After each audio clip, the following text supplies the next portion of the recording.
Well, we'll get everyone back in the show, and here we are finally. Ladies and gentlemen, thank you so much for joining us again for another exciting episode of The War Room, your best 2 hours of the week, and it's going to get super good this week because we have a special guest. I have literally spent 2 years of my life trying to wear down GMT enough, wear them down enough where they finally said, okay, Jester, all right, we give up. We'll give you Gene. There you go.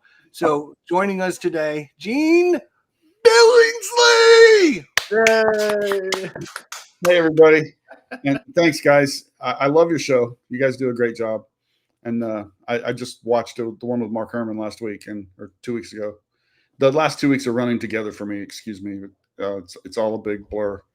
Well, Gene, as Ruff would say, we love you and GMT, and there's nothing you can do about it. That's absolutely right.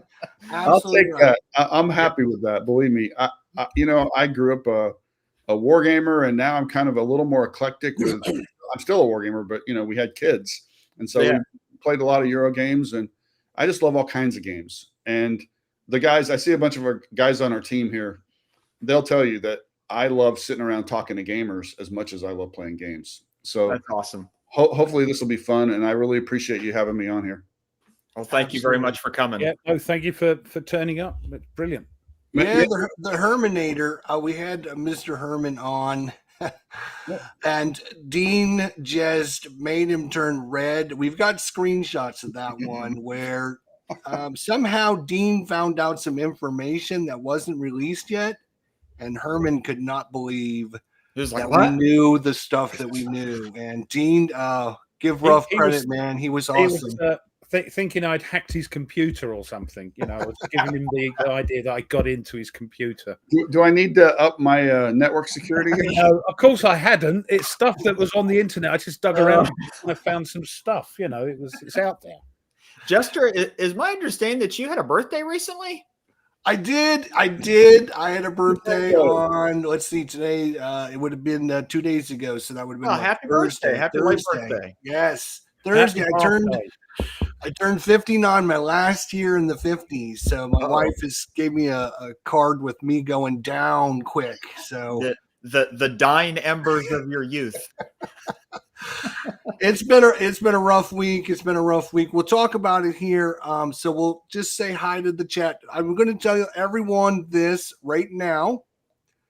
As we have Gene here, we have got thousands of questions for him, and we are not going to open up questions until later on because we're already going to have questions for him. And at the end, if we don't cover anything, we'll allow other questions. Okay. So I've got probably 2 or 3 hours myself with Gene, but I've only got him for 2 hours. So dear. I was going to say, if this is going on, we're going to have to ask my I told him this show was 4 to 6, but he didn't realize that meant 4 to 6 a.m. Okay.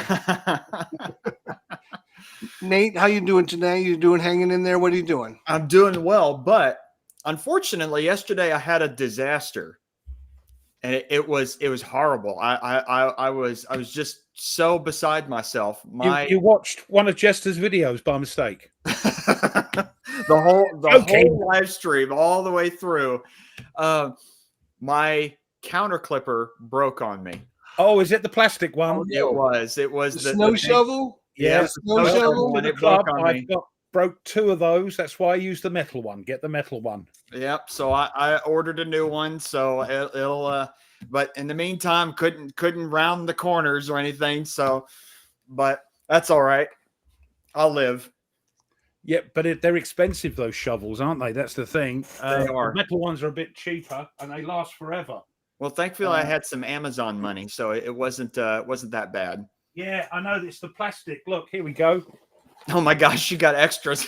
No, they're broken. Oh no. Why do you keep the broken ones? Because I'm going to ask someone to try and fix them. I've tried to fix them myself using the thing on YouTube where you glue the thing, screw it back in. I thought, oh, great. And then it broke again. I think people are saying I've had mine years and it's fine. I think they're using a cheaper plastic on them. Break so easy. I'd recommend the metal ones. There's Mike Butter Jelly's in the house. How you doing, Mike? Question. Can I answer Mike's question? Yes. I want to answer Mike's question. Mike, the answer is my favorite GMT game is definitely Wolfpack. My favorite designer, well, I mean, how could you even ask? It's you. Now, if Herman asks these questions, the answers might vary. Or right, it might be Palm Island Horror. Yep. I got it. Yep. Well, I'm sure that's what Mike's question was going to be. That's fine. Yeah. Well, okay. What is a war game? There's another question. Yeah. Don't start. Don't open that can of worms. Goodness. Yes, we got a lot of questions to ask. Ruff, how are you today? Before we get into everything, how are you today? You hanging in there? I'm good. Yeah, it's not too bad, as we say over here. Not too bad. Played Tony again. Hate the game. Fighting formations. I didn't have a good time. It was like terrible. I was.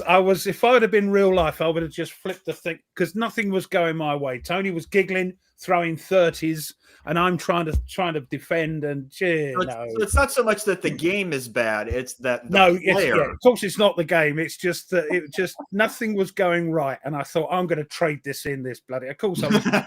It's of course nothing to do with it. Nothing to do with the game. Yeah, right.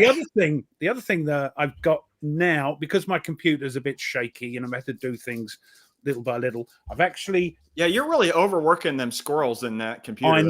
I know. And Skies Above Britain is out. It's nearly finished. Ooh. Patrol 5 that should be out next week, so fingers crossed. The other thing that turned up was this.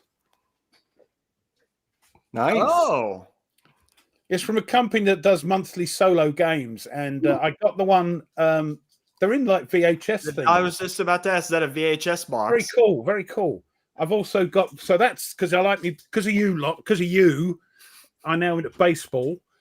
So I've got that because I've also got the other one, which I showed you last time, was the Okinawa one. Well, so you did enjoy it. Wasn't it last year that you enjoyed being an American for a day? Oh, I was American for the day in London when I watched. Here we are.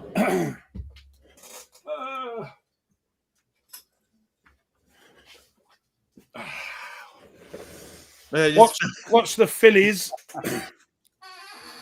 at the London series. So that was brilliant. So yeah, I do like me baseball. So I'm looking forward to having a go at that game. Yeah, I know it was. Gee, yeah. You didn't get lost in the desert, then, Carball Commander. Unfortunately, he knows what I'm talking about. Just driving home, listening to us, watching us driving home through the desert. Jester, how are you doing? Anyway, yes. Yeah. I had a birthday this week. I also had a procedure I had to go to the hospital for 4 times last week, including my day off. So that was awesome. What's happened? Just a little procedure thing for my didn't you turn radioactive? Cancer prevention. You know, they want to do with your yeah. Oh, blimey. Okay. Yeah. So it was okay. It was, okay. You know, good. And then of course of all weeks to start a new board gaming news show. This is not the week to start it, but I did anyways. And found out there's two companies that if I found out they went out of business, I would literally cry. GMT Games and Greater Than Games. And guess what? On my birthday, Greater Than Games went out of business. And it's only because they produce and manufacture my number one game of all time, Central Multiverse. Yes, and that's your fave, isn't it? Yeah, it's my fave, and I was counting the days down to getting the new expansion for that, and now it's probably never going to show the light of day. But anyway, so it's been a rough week for me all the way around, but I had a birthday, and now I've got Gene on. And Gene, how are you doing? Everything hanging in there? I know you've been busy, a lot of questions, a lot of things going on. Can you just take 2 hours away and just relax, take a deep breath? Forget about it. Hello. Yeah, actually, I appreciate that, guys, because that was my plan actually for yesterday. For 2 weeks up until our customer newsletter on Thursday, and I was the person designated to be the communicator, you know, so it was a lot. And I was trying to be clear and also not panicky. And anyway, it was not a lot of sleep for 2 weeks. And so what I had planned yesterday, I had bought a new game that wasn't a GMT game. Oh, well, GMT games feel like work if I need stress relief. So bought a new game, and my plan was to play it yesterday. And then I had hundreds of emails and things to respond to, and I feel like if people take the time to write to me, I should write back. Sure. And so I did that yesterday. And my wife was not so happy that I did that because she thought I should be resting. And so this morning she gets up and said something she had never said to me before. She said, "If you go up and play that game, would you like me to help punch everything out to help you?" Wow. And I mean, she photocopied sheets for me. She punched things out. And the game, by the way, is Purple Haze. Yes. Okay. Yeah. And I've only played, so I played that this morning. And I played the first mission, and I really, really love it. But I didn't think about work once. Nice. The idea. By the way, because I just want to say Happy Easter, everyone, because it's that's true. Easter eggs for us over here on Sunday. Easter Sunday is our Easter egg day, so lots of chocolate. The tradition over here is to have ham tomorrow after church, right? Our tradition is lamb. Lamb. Okay. Again, I think it's because of the lamb, you know, and the Easter lamb. eggs because of their eggs, the rebirth. Lamb who takes away the sins of the world, and then we have lamb for lunch. I don't know, but that's what we're having. So okay. So have a good Easter egg. We've got questions again for Gene, and once we're done with our questions, we will open it up to the chat. We'll give everyone an opportunity, but I'm telling you right now is not the time to ask questions, and we appreciate everyone coming out. Right now is time to relax and talk about the most important game in the world, Combat Commander. No, sorry. Gene, where the hell is my Combat Commander? I've been waiting fucking years for this game, Gene. Come on. What are we doing here? I'm sorry. I apologize, Gene. If he leaves right now, we will all understand. Yeah. So the answer is it's at the printer. Hmm. It is. Now All I had to the cancel time my mine. Commander stuff's at the printer, and No. if you read my note on Thursday, you'll know that I don't know anything besides that right now. There we go. I had to cancel mine, Gene. I'm sorry to say, just because I got Heathen. the money. I got my credit card Listening. straining. Oh, I'm sorry. Now, Gene, what I ended up doing, and I am a knucklehead, and I admit it, I'm saying that right up front. I've got I a have a tennis ball. problem. But I bought 2 versions of Combat Commander, and I bought 2 of the expansions because I thought Combat Commander is never going to be reprinted again. And I wanted to make sure I have it going forward. So I bought not 1 copy, I got 2 full copies of Combat Didn't Commander. Nerdy get you a copy from the GMT day? He got me one of the expansions. Yeah. Oh, the yeah. expansions, right? Yeah. Right. Yeah. Well, if I weren't a gamer, I would judge you for that, but I've done that. You don't want to know how many copies of Combat or Sentinels in the Multiverse I have. Okay, I have. And that's apart from the ones he double buys on GMT. Correct. 500. We have this little game that we did a long time ago in the early 2000s, and we took it on vacation for our family. Okay. Every single year. It's called Ivanhoe. 4. And it's Okay. great for 4 or 5 players, which is what our family was. It was our vacation game. Yeah. So I guess right after the pandemic, Reiner called us and said, hey, I think I want to take the license back because the sales the sales weren't booming 20 years later. Sure. And so we didn't feel like it was fair to say, no, we'll keep it and we'll do a bunch more. So my kids came to me and said, okay, Dad, but before anybody clears out the warehouse, you go grab a dozen of those games so that we can play them, long after you're gone. Yeah. I love the way kids talk to their parents. Mine did the same. When you're gone, what are you going to do with these? I'm going to sell them. Oh, so Dad's gone. Too bad. But we got our Ivanhoe. I've heard of it. I've not played it. See, the problem with me is being a solo player because I haven't got any friends. 4 to 5 people, I can't do that. But I understand it's a good game. It's like the other ones that you do. The Queen one, the 4 to 5 player ones. There's Virgin 2 in Queen. Yeah, and the other one. Here I stand. Yes, yeah. It's going to be played a lot at the convention I'm going to next month because it's very popular. But Well, there is another one. There's yes, a third one. Tanto Monta. Tanto Monta, yes. And But I'm afraid, and that's the same with Combat Commander. I can't play it unless I play it with somebody. So honestly, Ruff, you're the reason, and guys like you, and honestly, I'm very similar. I play more games solo than any other way. And so we have a designer bring us a game, and he says it's a 3 or 4 or 5 player game. My first question is, Does it play? Can you solo it? It used to be, does it solo? Well, the answer was almost always no. Yeah. And now we have a kind of a culture inside GMT where we do our best to make our games solo friendly, or at least. You know what, Gene? I thank you for it. Now there was Ruff. You might want to tell them about what happened. You squeaked by and got your favorite game from GMT about the solo stuff. Oh yes. Well, when this came out, there was much hoo-ha. It was so different, and I thought, I've got to get this. And I looked on it, and it on the web page you've got. I looked at the solo suitability, and it was right down the bottom. And I thought, no, can't order it, so I didn't. And then Mike Botticelli opened his big mouth and said, Ruff, there's a whole 60-odd page solo book in there. And so I looked at Second Chance Games, and they had 1 copy left, and I got it. And thank God I did. It's one of my favorite games, one of Nate's favorite. My favorite too. Whoa. There you go. Love that game. Fantastic. Jerry's a genius. Maybe the most creative Yeah. new war game that I've seen in the last decade. Yeah, absolutely incredible. He don't like it. And the first time Jerry showed it to me, I didn't say anything. Because I was just kind of trying to figure out what the heck it was. Sure. It's so different.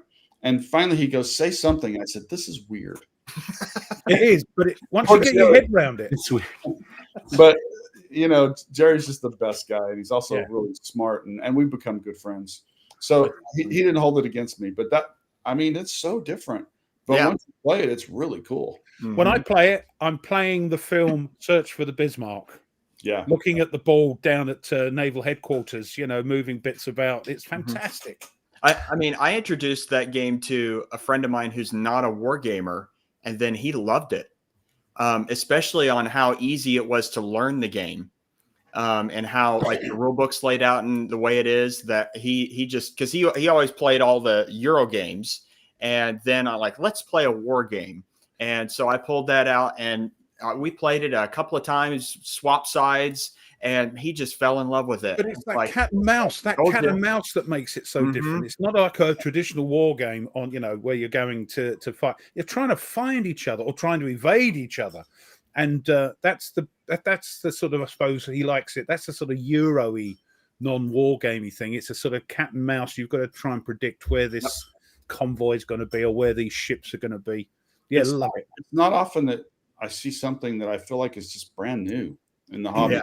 Yeah. But when I saw Very that innovative. Now, that idea of trajectories, Yes. you know, it takes a minute to get your head around it, but that's what they do on their maps. It's along there somewhere. Yep. Yeah.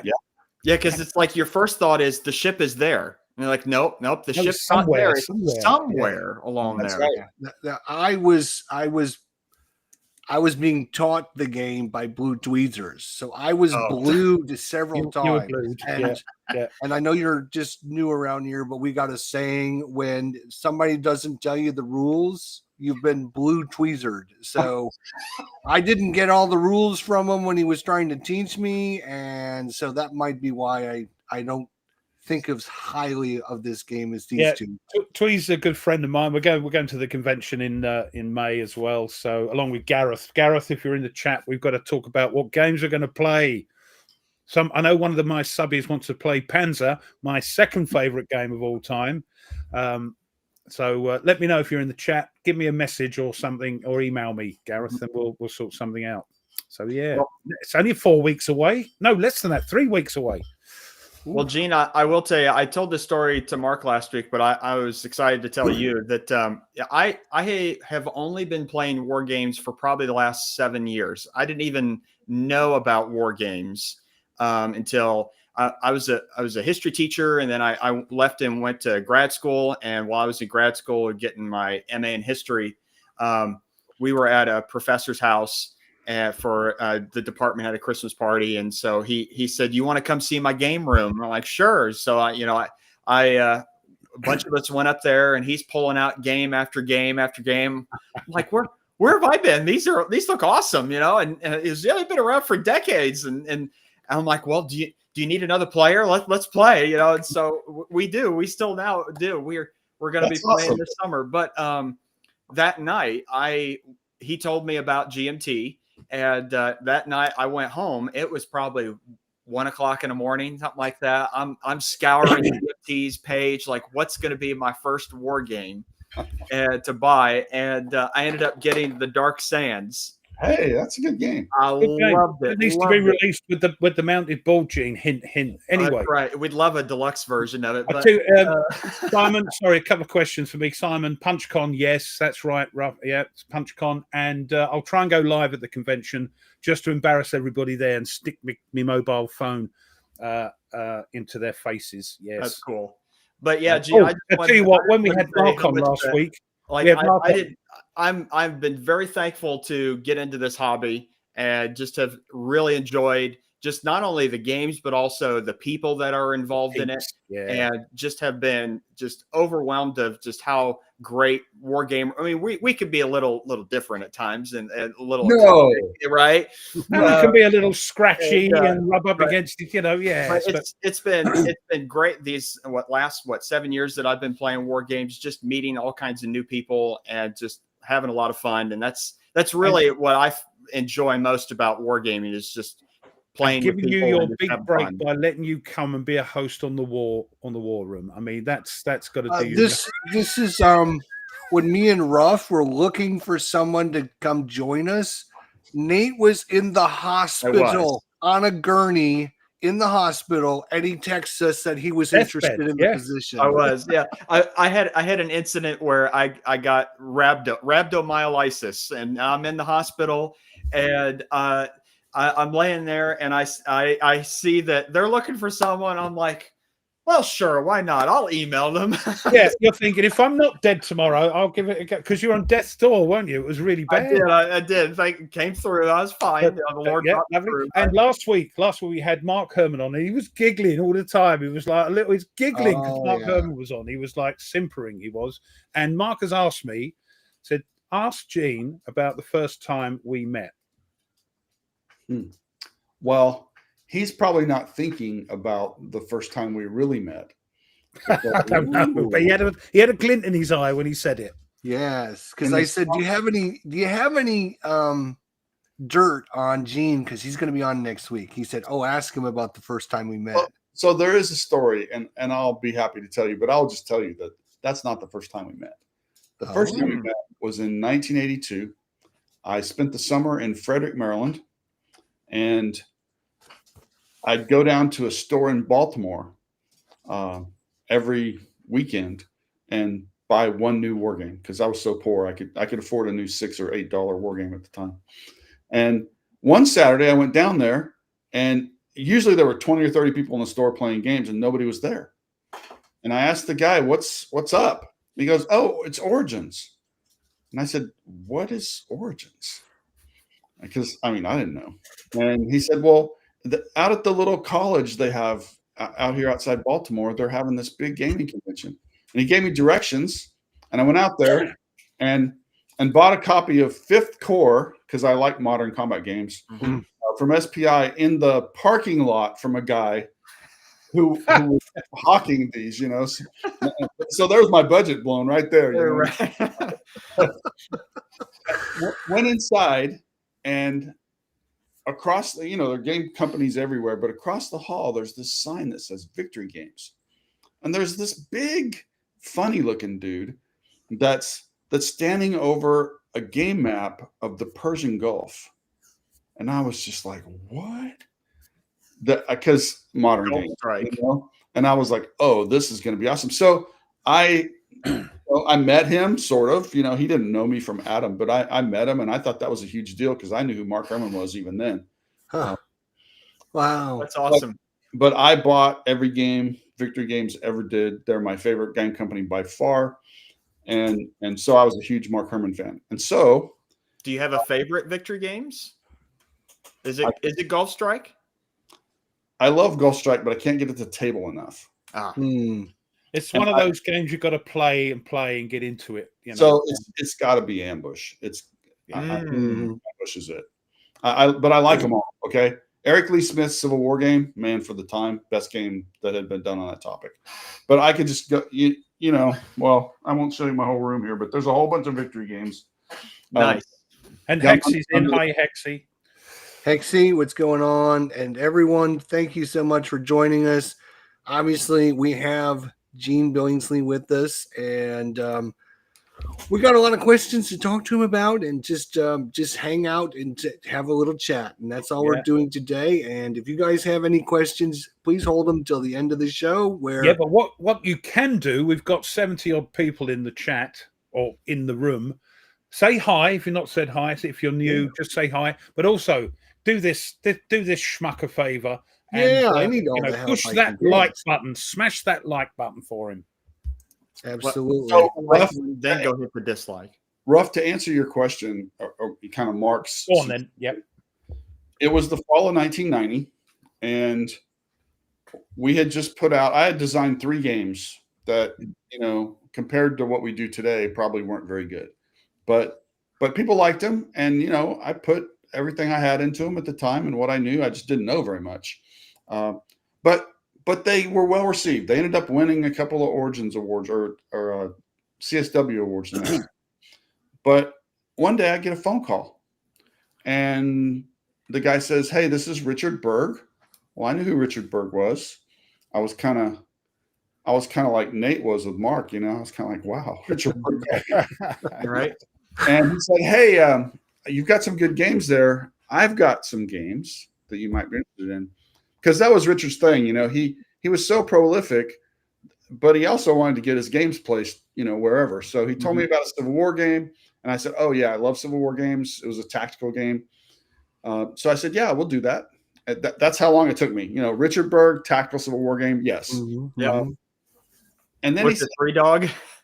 no, actually, it was something in another series. I love 3 Days of Gettysburg, though. And that's how I knew him. That was my favorite game, for a favorite tactical Civil War game, and probably still is. Here we go.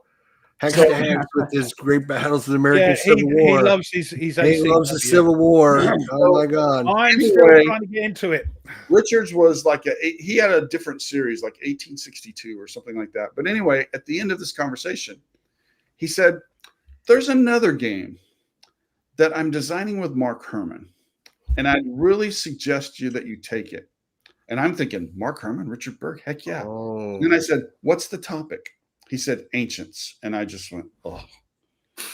At the time, that was the game you couldn't sell in our hobby. I mean, nobody was buying games on Ancients at the time. Sure.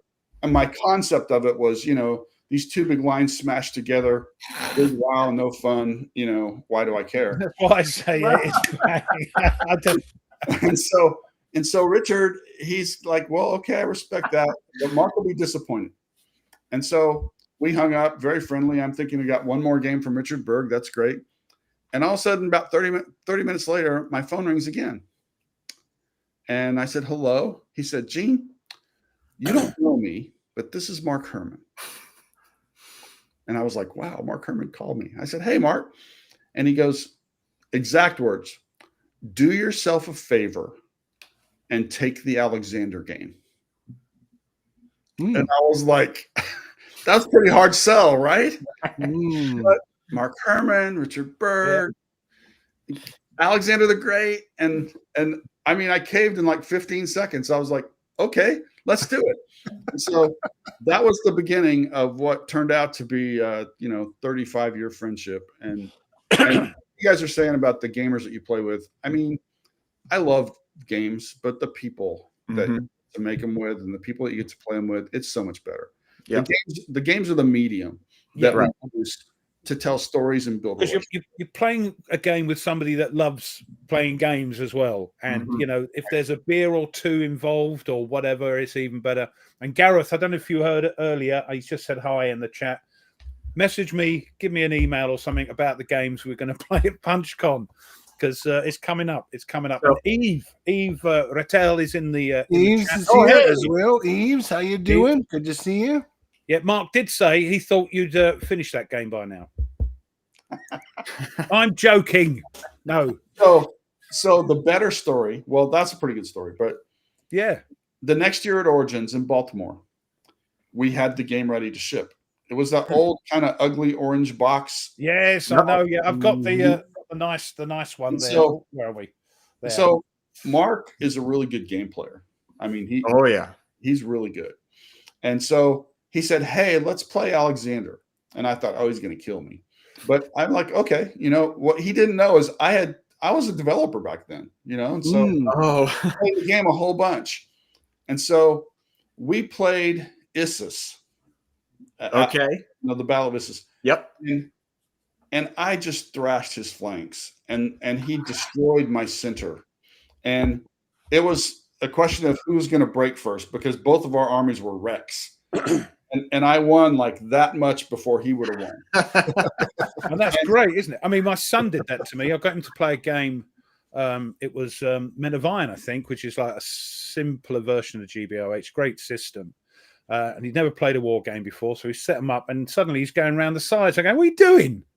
He says, "Well, I'm going around the sides." He just annihilated me with the flank attacks. He's never played a game before.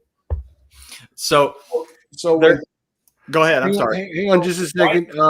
I just want to mention Blast Pop says that he remembers buying Alexander from you at Origins. And so great memory, I'm sure, from Blast Pop there, actually buying the game from you at Origins. Always remember your first war game you bought, so it's like your first love.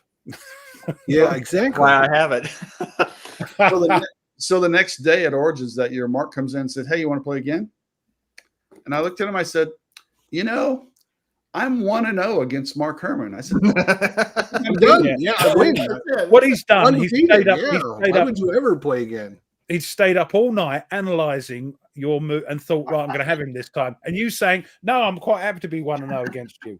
so 35 years later, we've played cooperative games together. Every once in a while, I go, you want to play face to face? And I look at him and go, 1-0. Yes, baby. That's what I'm talking about. So with us, there's a bit of a backstory when it comes to GBOH because see, I'm an ancients guy. And so I don't have at the time I should say This I man did not doesn't have have a any GBOH. ancients any GBOH because I was thinking it was like what you said, you know, Well, it is. come together What else can you do? and I'm like, okay, so I But the combat system is so clever. Yep, Because it goes like that, it might not work out the way you want it to. And so I'm like, okay, so I all right, I'll look at it. So I watched some videos. And I'm like, this looks really interesting. And sure enough, I ended up getting the Julius Caesar deluxe one, and that'll keep you busy. That'll keep me busy for a little while. Let us know what you think of it. You know, the combat system is really quite involved. Richard and Mark were a really good team there. Richard, you know, I think maybe some people don't appreciate what a historian he was, and how much research he did. I mean, it was important to him to get the research right, to get the maps right. Development, that wasn't so much his thing. He kind of lost interest by the time the game got that far.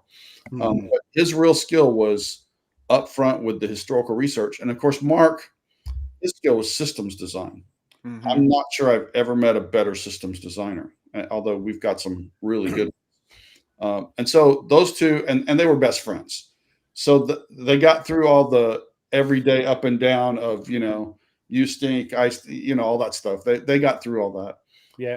And it was quite interesting talking to Mark last week about, you know, who took control of what. And he was saying, well, one time, you know, one game, Richard might take control and I'd sort of be the co-pilot, and then another game it would switch round. So it sounds like they got on okay, you know, like all good, like a husband and wife. There's rows and there's things, you know, but in the end they work well together. And every once in a while they would just come to me. They're like, "You're Caesar," and I'm like, "No." Working out, kids. Go work it out. Yeah. It didn't work out too well for Caesar, so don't be him. Yeah, right. But they were a great team together, and you know, Richard was my friend. I miss him a lot. But what I hear, and I'm no expert because I'm only, you know, years into this, not like decades like some of the guys. I'm a gamer all my life, but not war games per se. That he was, some people say that he wasn't the easiest person to get on with. We had to get to know him and his quirks. You know, I've worked with, it's funny because I work with all kinds of different people, and I think they would all tell you that I'm not like judgmental about your background or where you come from or what you do. I grew up playing football, and we were prejudiced if you didn't block. That's basically it, you know. If you're talking rugby now, aren't you? If you won't help the team, then okay, you know, maybe we'll be prejudiced, but otherwise there's no reason to be.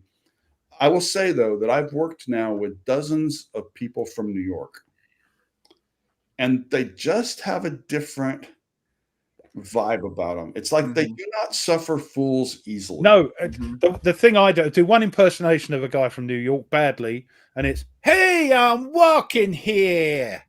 So, well, of course, everybody's different, right? But yeah. Richard was like this, and some, like Jim Dunnigan's very much like this too. If you're their friend, you got a lifetime loyal friend. They're amazing. And if they're your enemy, God help you. I get that impression with Mark. He was great on the show. He was very accommodating, very forgiving with you know, maybe, you know, the questions and things. He was great. If you know what I mean, I fell in love with him straight away. He was, you know, I'd be honored to have him as a friend. But yeah, I get what you mean. He's got that New York twang still in his voice as well. Now, I will say about Richard's designs that one of the things that I enjoy with Richard Berg's designs is the amount of like historical tidbits and chrome, you call it, that's in there that just immerses you into the period.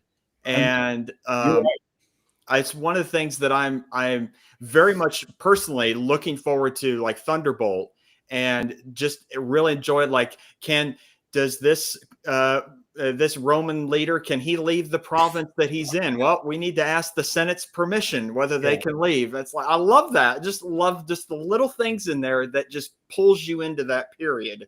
But I'm also looking forward to the slightly more zoomy out type thing of those games, rather than which I love. Right, the operational version, theater level. Yeah,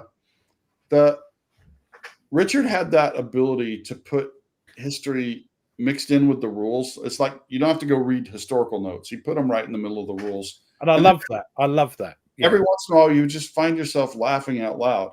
The flaming pigs rule in SPQ is still one of the funniest things I've ever read in the rule book. So he had that gift, and they were well matched. And I'm really honored to call both of them my friends. Yeah, and Mark's still doing it, still knocking them out. You know, it's amazing. Mark Herman is a gift to this hobby, I'm telling you, because honestly, he's not like a lot of New Yorkers that I've met. Mark has a kind heart. He's just a gentle soul. Also, usually the smartest guy in the room, but you'd never know it from the way he doesn't brag about it. You know? I don't know, we know he is, designers from anyone else, but for some reason, we have some of the best designers in the world that like us. Herman Lutman, Mike Butterjelly, Mark Herman. I mean, the list goes on. And for some reason, every designer we talk to is just a pleasure and so knowledgeable. And you would think you're long lost buddy. Like, I think what happens is, we have a lot of guys like that we work with at GMT. And I think you kind of attract what you are. And so when, I've had numerous designers come to me and say, well, I want to do a game for you guys because Rick Young told me that you guys were a good fit, or, whatever designer. And they're very similar. They're in that really smart, really capable, don't feel like they need to tell everybody that all the time. Just let their work speak for themselves. Very likable because they actually do like gamers and games. They're not faking it. No. And so it's really fun for me to just be surrounded by people like that. Yeah, absolutely. Absolutely. I have a serious question for you. Oh, and it has been a joke. Don't ask about channel. No, stop. No. Here we go. Yes, it's a serious question. Okay. If I blackballed over a GMT because 100%. my packages don't arrive. Like literally, I'm the last one on the planet to get them. Ruff has them. I get them Everyone before else in the he world does. has them. So here's the story. I mean, you said that Rachel has been your contact for 3 years. Yes, she goes down to the office, writes them a specific note, make sure the Jester's game gets screwed up. Okay. That's what I keep telling him. That's what they've been saying for years, and now I got proof. All right. Hey, he got it from the horse's mouth. Yeah, it's Rachel. I'll throw my daughter under the bus because she was on vacation this week while we were going through all this mess. Oh man. It's a joke because like everyone has got their games and they're doing unboxings, and here's me waiting and waiting and waiting, and everyone just makes fun of me, Gene, and I don't like being made fun of. Well, you did. I need to be moved to the top of the list. Okay, you did dig that hole with a couple of That's true. I think here's the thing. You don't know this, but about 2 years ago, right, I had a rant about GMT, and it was Baggy Gate. You remember Baggy Gate? Yes. You guys released games without bags in them, and I went off on it. And I think ever since then, like my games don't show up ever. So yeah, we'll see that guy. He's gonna make Baggy Gate out of GMT. Yeah, okay. I can see that. our office people, they're very vindictive that way. Yeah. Yeah. And I said, keep stum, otherwise, and he didn't. And of course, Kai went, right, put his bloody things at the bottom to Rachel. Put his stuff here. Yes. Don't mess with Kai. No, we've got to get her on the show. We've been trying to get. we've been trying to get Kai on the show, and I know Mike has talked to her about maybe coming on sometime, and she seems like she would be just awesome. And see, what we like to do, once we get to know designers as friends, we give them nicknames, and we sort of that we know them by sort of because we're affectionate. Like Herman is Herman Lukeman. Just call him Herman Lukeman. Mike Butterjelly. And Mike Butterjelly's Mike Butterjelly. It's silly things we do that proves that we love these guys, and they take it in good stead that we give them these little nicknames, and they play along with it as well. So hopefully we'll get a few more. I won't do Mark Herman yet. Sometimes we say them enough that people accidentally call them that as like thinking that's their real name. Do you ever call Mark? Do you ever call Herman Lutman? Do you ever call him Herman Lutman? Next time you talk to him, say, "Hey, Lutman, what's going on?" Yeah, I never do that. Kai is awesome. We would love to get her on. I'll tell you what happened. I just happened about 3 or 4 years ago. I was playing Tank Duel on my channel, and this obnoxious guy came in and told me I was playing it wrong, and if I wanted to learn how to play the game, then he would come by and teach me. And I'm like, all right, prove it to me. Come on by, and I'll schedule a time with you. And sure enough, Mike Butterjelly shows up out of nowhere, and he's like, "Okay, I'm the designer. You're not doing it." Have you seen what Herman's put? Look, that's hilarious. He's in there. I'm glad. No. The one up the top. Yeah, the one at the very top. You pull my own horror. Yeah, that's awesome. No, what? I don't see it. Love that. Right at the top or right at the bottom, wherever way you're looking at it. Oh. Well, that is awesome. Oh, see, and we've started this thing off, and Butterjelly. There you go. Yeah. That's awesome. Well, I'm never going to call Mike that. I just every time I see Mike, I think thank you, because Mr. President would never have gotten done without Mike Butterjelly. I tell you what. So I had like a interesting experience with Mr. President, because I got it and I tried it out. I pulled it out, set it all up, and I couldn't understand it. It was too cerebral for you? No. Good one, Gene. Good one. It was fun. It was. I couldn't understand. Like I couldn't get. Like I don't know. Solitaire games are interesting for me. When I start playing a solitaire design game, I don't yet understand what everything means. So he's a newbie. Like he's a newbie to the solitaire. I'm still a newbie, and how everything interconnects. And so usually my process is I'll set out a solitaire game, try it out, fail many times, rage quit, put it back in the box, and then later come back and finally finish it and figure it out. And it was at one point where I mentioned here on the show, I was playing it. I'm like, I just can't get it. I don't understand. And Mike was in the chat going, nope, you did it wrong. Like, here, let me show you.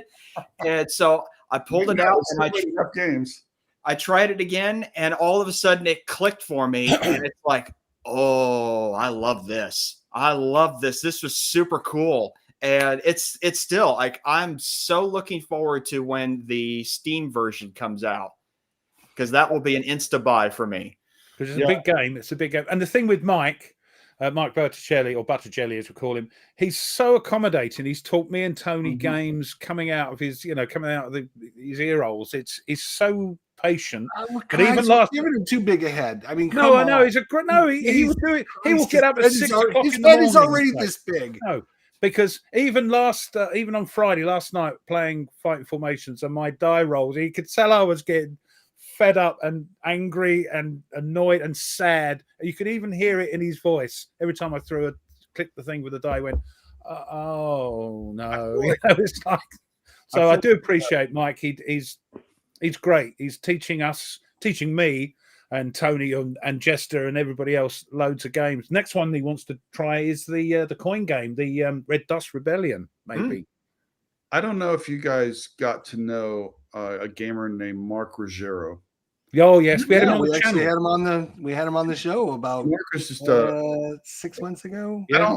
I don't know many people who were a more gracious ambassador for the hobby than Mark Ruggiero. And I'll just tell you, when I think about Mike Berticelli, I think he's Mark Ruggiero with design and development chops, you know, but same spirit, same kind of guy that you'd love to sit down and learn a game with. Yeah, and he, when he was on the show, you know, he was ill when he was on the show, and you know, he was playing games right up till he couldn't. And great ambassador Absolutely. for the hobby. It's much missed. I don't know if you know this, Gene, but we have a challenge that we put out to everyone in the world where they have to play 10 games in a year.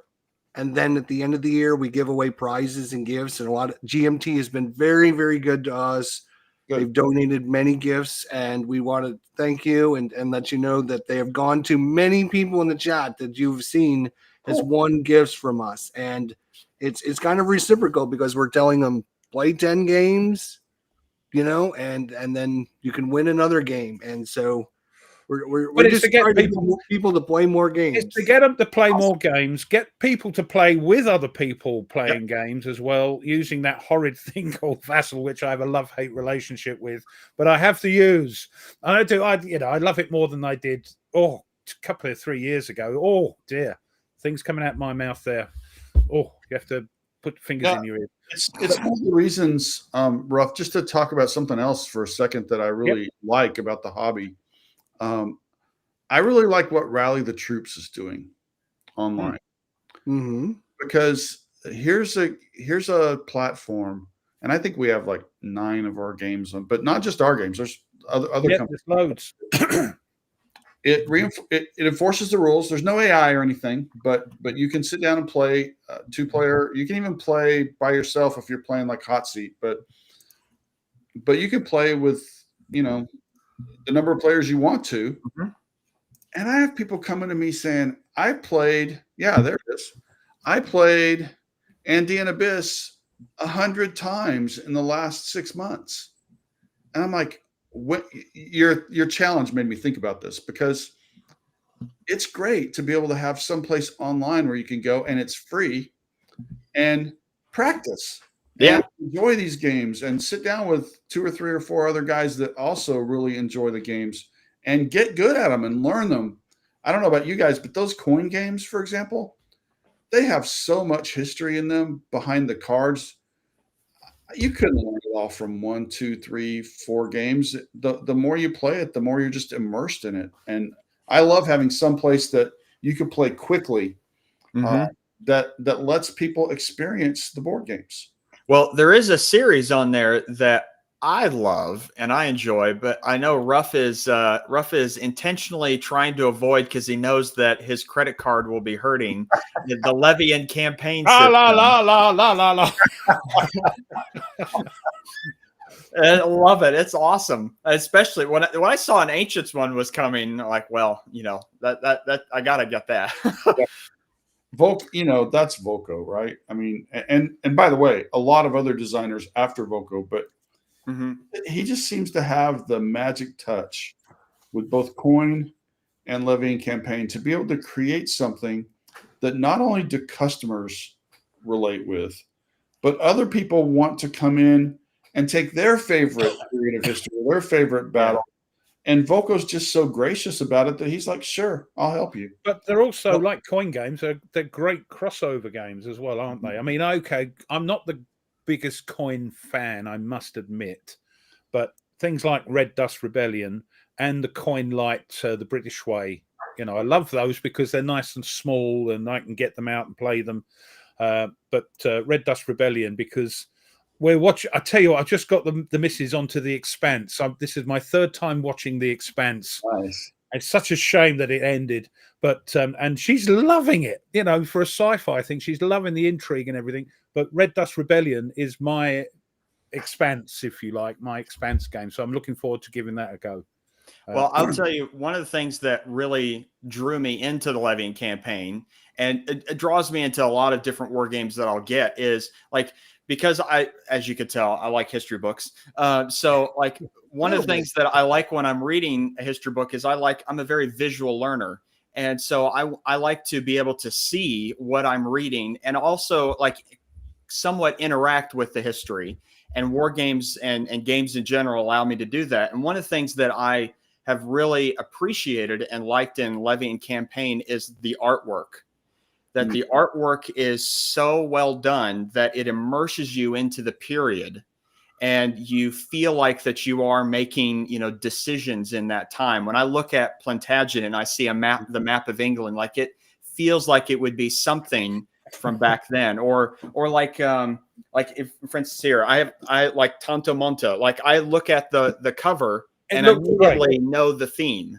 How do you play that solo though? Last 3 or 4 years, your art department is knocking it out of the ballpark. Whoever's in charge of that and all your people, be sure to let them know that we talk about every time we talk about how much we love the artwork. I'll tell you this, like a friend of mine bought his first GMT game. It was The Jest of Robin Hood, based solely on the cover. He saw the cover and said, I want to play that game. And it's great. I love that. Love the artwork of what's coming out. Because once Roger left, I think Roger left to do his own thing, and rest in peace, Roger. After he left, you had to take up that vacuum that you had when he went, and you've done it tremendously. There is no, I love Roger's art, but you knew what you were getting with Roger. It was a format that I loved. But now you don't know what you're getting. It's like, oh, look at this, look at that. It's different. Look at Fields of Fire. What a great, and I waited a long time for that. I tell you, I'm glad I've got that. My goodness. But yeah, it's brilliant. The artwork is brilliant. I think do you see our bookshelves here, Gene? Yeah. Do you see me and Ruff? I have screenshot. We used to actually have books on our shelves. I'm just saying, packed away. They were all history war books as well. But now look at it. Look at this, all this GMT nonsense going on down here. Looking down over there. Yeah, you guys need to improve your standards. That's what I'm saying. They've been trying for over a year. They've been trying to get me to remove books and put games. And I'm like, I'm sorry. I'm a history teacher and I'm doing a PhD in history. I can't get, these are my tools of the trade. I can't get rid of them. We get that and we jest about it. But this is. I often walk down here because I'm in the. I don't know if you know, Gene. I'm then they'll moan about where I should be doing this, but this is the other end of my living room, lounge or whatever you guys call it, and up there is the telly and all the where the people sit and watch their stuff and eat their food. But yeah, this is the lounge. So I'm stuck down here, and every time I walk down here, I must admit, I look, and I go, oh yes, let's get the duster out. Just going to get and we dust the boxes, and it's a bit sad, really. But yeah, I do look at these and think, oh, I must play a few more of them. Yes, I was going to say. I was going to say the Plantagenet. We have to talk about the Plantagenet at some point. Yeah, we'll get to that though. But as we've been informed, once again, we're already an hour in. Can you believe it's been an hour already? Wow, crazy. It's and we have our little segments we're going to talk about. If you want to take a short little break, Gene, now would be a perfect time for you to do that. Cool. Well, it's a pleasure, guys. I'll be back. All right. Okay. All right. And so, Nate. Yes, sir. Do we have something to talk about today? Yes, we do. But before I do that, because I know it's not the day. When Ruff does his This Day in History, or Ruff remembers, or whatever we want to, This Day in British History and Airplane History, whatever we want to call it. I because I know that we won't have the show on the day of, but Monday is an important day. Monday the 21st is an important day because that is the anniversary of the founding of Rome by Romulus and Remus. Really? Well, allegedly. Allegedly. As much as they can pin it down. Yes. That's right. Well, no, there's and it and was God bless the 53 BC. Yeah, God bless the Klingons. That's all I can. But anyway, because I know Ruff's not going to mention it. I mean, Ruff might not even mention what happened over here today back in 1775. Actually, yes. Only if it happens today, it happens today. If it happens tomorrow or yesterday, no. I was kind of until next year, right? I was kind of suspecting you, Ruff, to just kind of just brush by that. Oh, by the way, yes, there was a little graphic going on. Them colonials, no. Mm-hmm. No. Yeah. Anyway, you wait and see. Wait and see. So for my Nate's notes today is this book called The Birth of the West by Paul Collins. It is about it's a chunky book. Yes. It is a chunky book, yes. Rome, Germany, France, and the creation of Europe in the 10th century. And so he's looking at specifically, like, for instance, in Germany in the 10th century, so that's the 900s, that is when the Holy Roman Empire is sort of refounded in Germany by Otto I. After the Battle of Lechfeld in 954, and then 962, he's crowned the Holy Roman Emperor. Then also in France is when Hugh Cabot becomes the ruler of France, beginning the Hugh Cabot Capetian line that goes all the way until 1789. Really, 1793 is when Louis XVI was killed. Yeah, so looking at specifically like the sort of the founding of all of the different Western European nations and kind of what we would call medieval Europe kind of begins just before the Crusades, sort of thing, is it? Correct. Yeah. Yes. Yep. And so it's a fascinating book, and Mike, behave yourself. But it is, sorry, Ruff, it is thick. I don't mind a thick book. I love a thick book. 400 some pages, and there's is there any? Oh! I found pictures one in the middle. I found. Oh, where'd it go? I found one map. That's it. Nope.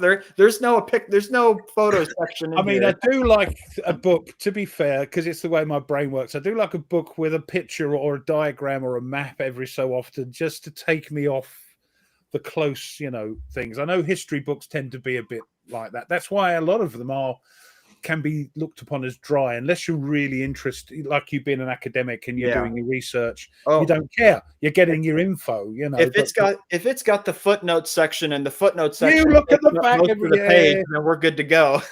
Yeah, terrible. All I can say is lock and load.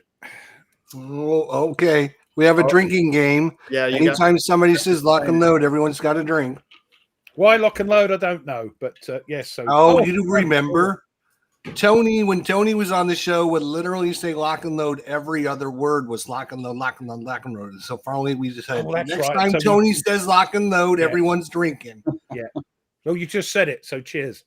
Oh, cheers. So that's my book for today. It looks good. It looks good. It's sort of more of my sort of interest of ancient medieval stuff, I think. I'm trying to learn as much as I can about the ancient stuff, but medieval stuff is and the Crusades and things like that. That's I find very interesting. This does include, I will say, sections on like Anglo-Saxon England as well, and Spain. What's going on in the rest of Europe outside of France, just Germany. But yeah, so it's just kind of looking at how the nations that we would define in modern Europe, France, Germany, Spain, England, sort of have their roots in the early medieval period, and it's this time. So after Rome fell. You see what Nate's trying to do? He's trying to get people to spend more money on books as opposed to games. We're not sure why he's on the show yet. Come on. He's done it to me, and I'm looking at them over here, the Nelson ones and the Trafalgar ones, and that sort of thing. Yeah, didn't you? I recommended a book. Didn't you just buy it like soon as I mentioned it? Yeah, that's right. I thought it's funny, and we need to talk about this to Gene, but we'll do it after our segments. Is about how books and games go together almost very well, and we'll talk about that. But Ruff does his today in history for us. So he he talks about everything that happened to the British history, Mhm. We've and got a then we lot get of to it. see some grainy plane pictures once in a while. So Oh, there'll be get a couple of magnifying plain glasses out. ones today. Yeah, I mean, quite a lot going on today, and it starts at That's right, Bing. 531 AD, Battle of Callinicum. Ooh, you said it correctly. A Byzantine army under Belisarius is defeated by the Persians at Raqqa, northern Syria, and that battle is in Cataphract. Yes, it is. Mm. This is a great. If you want to get in GBOH, this is a good one to do. So that's the earliest, and then we whiz forward to 1587. The English naval commander Sir Francis Drake sailed a small number of ships into Cadiz harbour and sank most of the Spanish fleet. The incident became known as the singeing of the King of Spain's beard. And then whizzing forward to something that happened in 1775, the start of the American War of Independence against Britain, when fighting began at Lexington and Concord. The battles of Lexington and Concord were the first major military campaigns of the American Revolutionary War, resulting in American victory and outpouring of militia support for the anti-British cause. The battles were fought today, 1775, in Middlesex County in the colonial era province of Massachusetts Bay. I always wind Nate up with that. Massachusetts Bay, Like within Michigan. the towns. Huh? Michigan. Yeah, no, Michigan isn't here. No. Massachusetts Bay, within the towns of Lexington, Concord, Lincoln, Mainotomy, I think that's how you pronounce it, present-day Arlington, and Cambridge. So you've nicked all our names. They marked the outbreak of armed conflict between the Kingdom of Great Britain and the Patriot militias from Americans' 13 colonies. Also in 1775, following those battles of Lexington and Concord, the siege of Boston begins, with American militia blocking land access to the British-held city. And this siege, which goes on till March 17th, 1776, oh dear, was the opening phase of the American Revolutionary War. In the siege, American Patriots militia, led by the newly installed Continental Army commander George Washington, prevented the British Army, which was garrisoned in Boston, from moving by land. Both sides faced resource, supply, and personnel challenges during the siege. British resupply and reinforcements were limited to sea access, which was impeded by American vessels. The British ultimately abandoned Boston after 11 months, moving their troops and equipment north to Nova Scotia. So that's a big day today for you guys. 1861 today, the American Civil War. So don't give me that nonsense about British history, you lot. Okay, there's a lot of you. Anyway, Baltimore riot of 1861. A pro-secession mob in Baltimore attacks United States Army troops marching through the city. And then 1916, during the Gallipoli campaign, the Royal Navy balloon Manica lofts her observation balloon operationally for the first time in the first operational use of a balloon ship during World War I. The observer in her balloon directs fire, his balloon, I don't think it was a lady, in his balloon, directs fire against Ottoman positions for the armoured cruiser Bacanti. Manica's work during the campaign impresses the British Admiralty for it to order additional balloon ships. And then whizzing forward to 1944, sorry, there is a bit more Brit stuff here because nothing happened with you guys. The British Eastern Fleet, although you guys were involved in this thing, 1944, the British Eastern Fleet makes the first British airstrike against Japanese-held territory as Barracudas and Corsairs from the British aircraft carrier HMS Illustrious and SBD Dauntlesses and F-6 Hellcats from the US carrier USS Saratoga. They raid Sabang, Sumatra, damaging harbor facilities and destroying a radar station and Japanese aircraft on nearby airfields. One Hellcat is lost. And then first airplane thing coming up, 1951, the first flight of the de Havilland Sea Venom, British post-war carrier-capable jet aircraft. The de Havilland DH-112 Sea Venom is a British post-war carrier-capable jet aircraft developed from the de Havilland Venom. It's a crazy-looking thing. I love it. It served with the Royal Navy Fleet Air Arm and with the Royal Australian Navy. It wasn't retired until 1970. So let's have a look at that. There we go. I've got to get that up now. Oh, hold on. Where's the share screen? There we are. It's a bit different from my one. There we are. Right. Oh, over to you. Yeah, it's got to come to me. Hang on. That's all right. There we go. All right. Oh, I was half expecting you to show the paper. No, I think he's going to try and catch me out. He's leaving it a few weeks. I was trying to be a little more professional for Gene today and not make Ruff such a joke. I'm sorry. But there we are. It's quite a nice looking thing. It's got the double cool tail. one. It's got the two tails there. You see? So that's that. Not a bad looking thing. As you can tell, Gene, we just like to have a good time. We're not. Hey, I'm in. It's fun. It's fun. We take the Mickey out of everybody. There is no. If I knew you all a little better, I'd be harassing you. Than the guy over there. Feel free, Gene. Feel free, because every bloody else does. So anyway, 1960. 1960. The first flight is one for you guys. The first flight of the Grumman A6 Intruder. Now, the Grumman A6 Intruder is a twin-jet all-weather attack aircraft developed and manufactured by American aircraft company Grumman Aerospace. It was formerly operated by the U.S. Navy and U.S. Marine Corps, retired 28th of April 1993 by the Marine Corps, and the 28th of February 1997 by the U.S. Navy. So not that long ago. Let's get a picture of that up for you to maze by. Again, it's got that sort of, like that, the Venom, it's got that sort of snubby nose thing. Let's get that up. There we go. Here it comes. Oh, yeah, I've seen that. Yeah, that's a good looking plane. For 30 years, this was the aircraft on U.S. carriers that carried the heaviest bomb loads the furthest distance.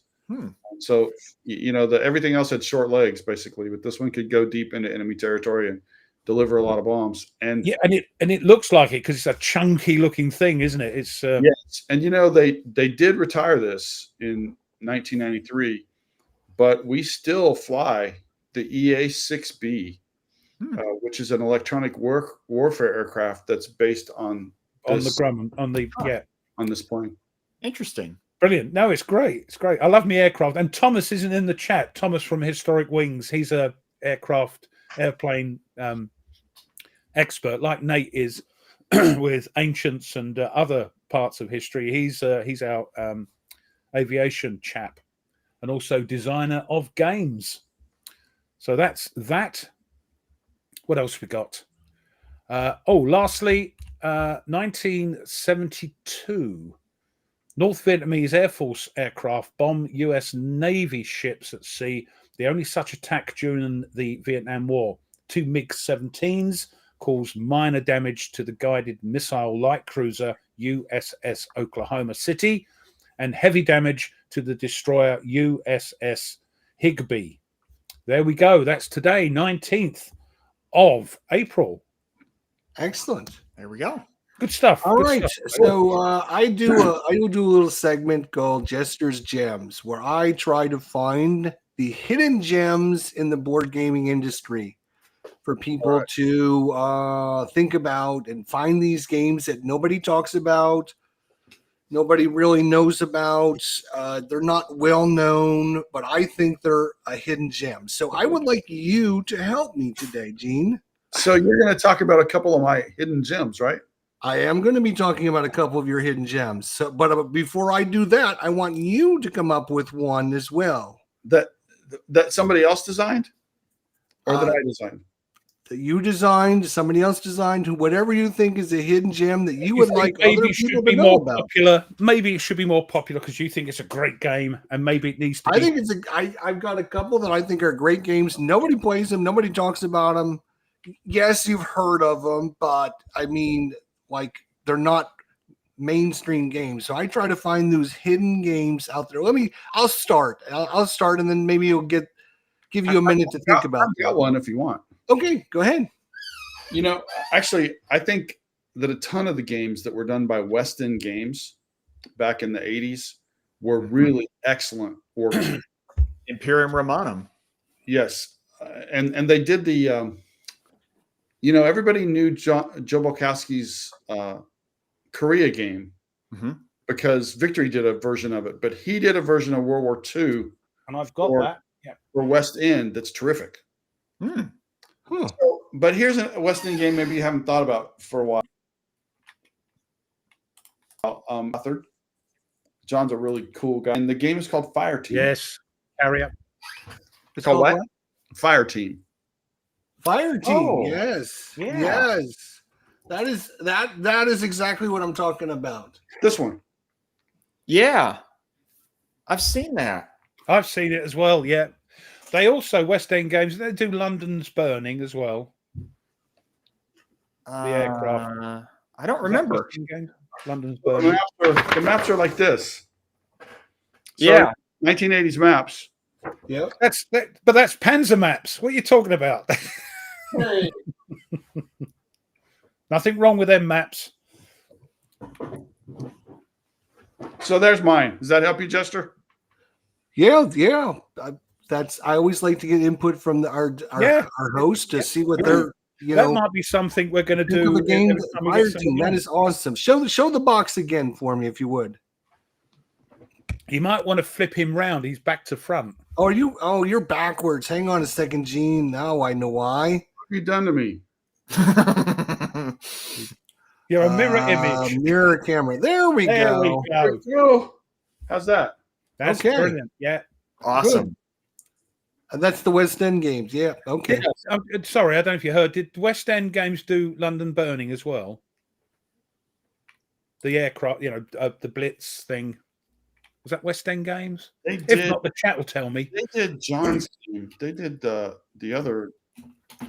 They did RAF. Because they did the RAF, the original version, didn't they? Yeah, they did RAF, and it was they did a great job with that. I got to look it up. All right. Yeah, I'm going to talk about a couple of the games. Last week we had Mark Herman on, so obviously we talked about a couple Mark Herman games. Since we got Gene on, we're going to talk about a couple hidden gems from GMT, ones that I think need to get a little bit more love out there. I've talked about this many times here, trying to get more people. Jeff Hoger is actually a friend of mine. He was a cabbie. I was a cabbie. You know what cabbie is? Thanks, Robert. Cabbies are Columbus Area Board Gaming Society. I lived in Columbus for 35 years. He was a good friend of mine. And so I always think this one right here, Maneuver, is a hidden gem. I am telling you, this is a super, super good game. I know it's very simplistic, but there's so many tough decisions to be made with this game. And thank you, Stuka. Right. Put me right. I think the reason the Wargamers did not just accept it in mass is because it didn't use hexes.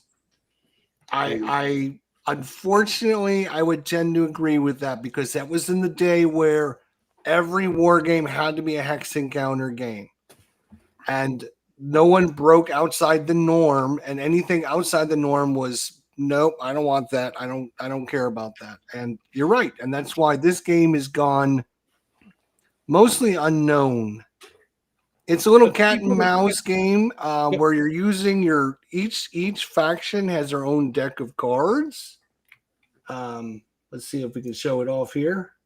Oh, that's the But units. sorry, just You're gonna to have different interrupt. units. Sorry to interrupt there, Jester. But people that do play it love it. They That's right. they absolutely love it. Yep, it is. It's very. I guess I don't want to say simplistic. The rules are very streamlined to be very simple. You can learn the game in like 20 minutes. It doesn't take very long to learn the game at all.